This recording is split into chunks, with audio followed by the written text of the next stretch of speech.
तेल तपीगला आगे शुखिला लंका भल से टे गोल देवा यहाँ ठंडा हेल्ले दही देवा। तो दही बैगन बनाते कि एमती प्रोसेस रे बनाते देखिए आपन को बहुत बढ़िया टेस्ट आसो। ये देखो बैगन को लुण हल्दी दे छाणी देती ये कौन कर दही की पूरा स्मूथली एमती पूरा गोल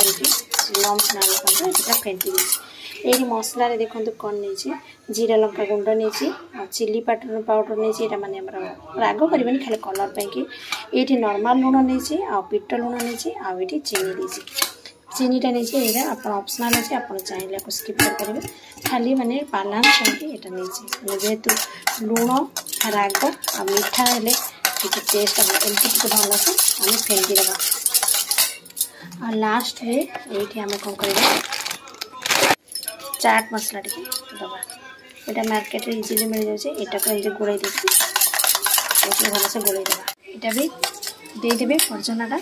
ये कौन करेंगे बैगन को दे मत सुखा सुखिला टी पसंद लगे मत दही बैगन टे ता लटपट हो भल लगे बेसी पानी हो गला टी भल लगे केमती लगे मत कहे देखो देखो